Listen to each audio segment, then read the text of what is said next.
everyone, Claire Blunt here. Today I'm going to be talking about my current work in progress and some of the things that I've run into this week, a couple snags I hit, and how I sort of worked out through them.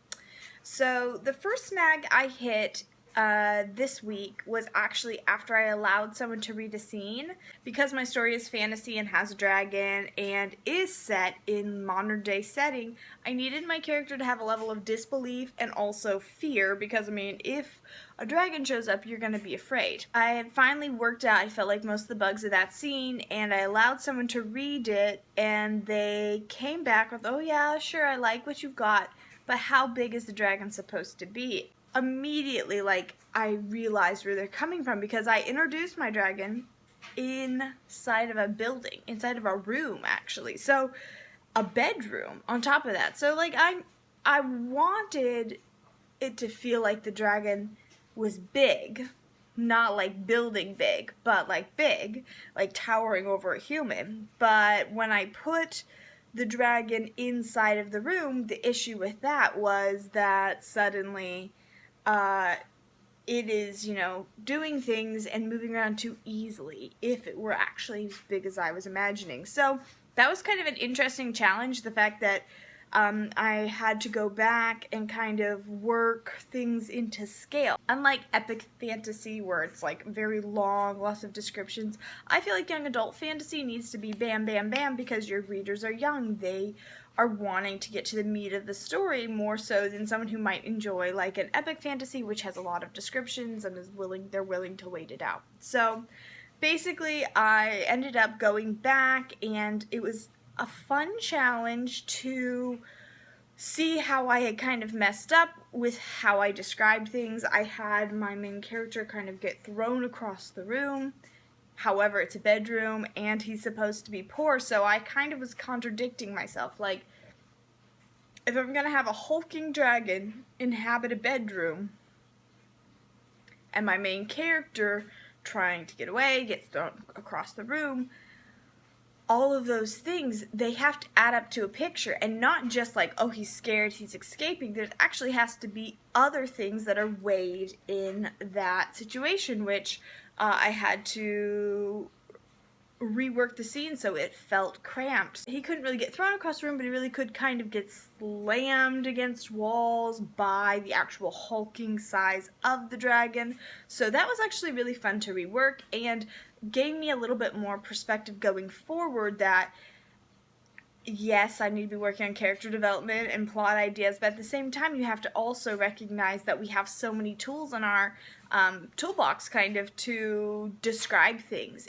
What things can you convey? Well, if the bedroom's small and that's conveyed through the action when they're two people or beings are in one space and they're sort of banging against each other, well, you create a scale. Well, the dragon is big, the bedroom is small, and instead of, you're not just conveying that, you're conveying that, okay, they live in a dingy house, it's small, they're poor, and then on top of that, you are conveying kind of a description of the dragon without stopping being like, the dragon was 15 feet tall, and yada yada yada. You're not slowing down your story. So that was fun. I went back and did that, so I enjoyed that. The second thing I've actually been working on, and still am a little bit today, I have been working on Scene 9.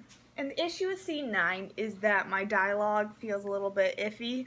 I need my dialogue to be really snappy and have chemistry between two characters. Not like a romantic chemistry, but just kind of like that quick back and forth friendship chemistry, even though they don't necessarily... I don't even know if I want friendship chemistry. I just want like snap, snap, snap. However, that stuff doesn't really come super easy always. So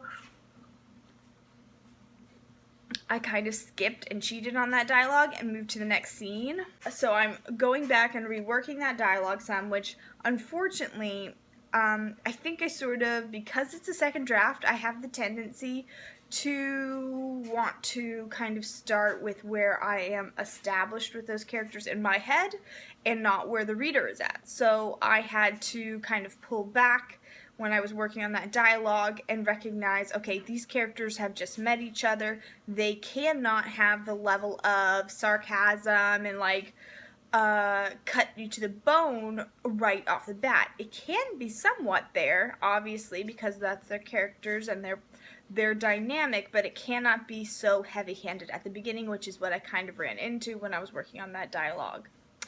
And then what I'm now working on today is I'm working on scene 10, and this scene is very interesting in that I am introducing another new character. I kind of have to fit him in to my fantasy world, and this is also really important. The next couple scenes are going to be really important for the story to pivot because now I am introducing the fantasy world.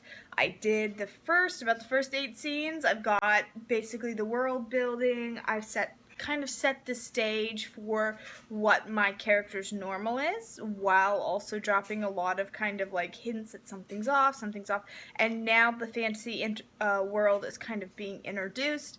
And so these next scenes I need to write, I can really feel that there's a lot of weight on what they need to convey without being too much of an info dump. So that's the challenge of the scene today.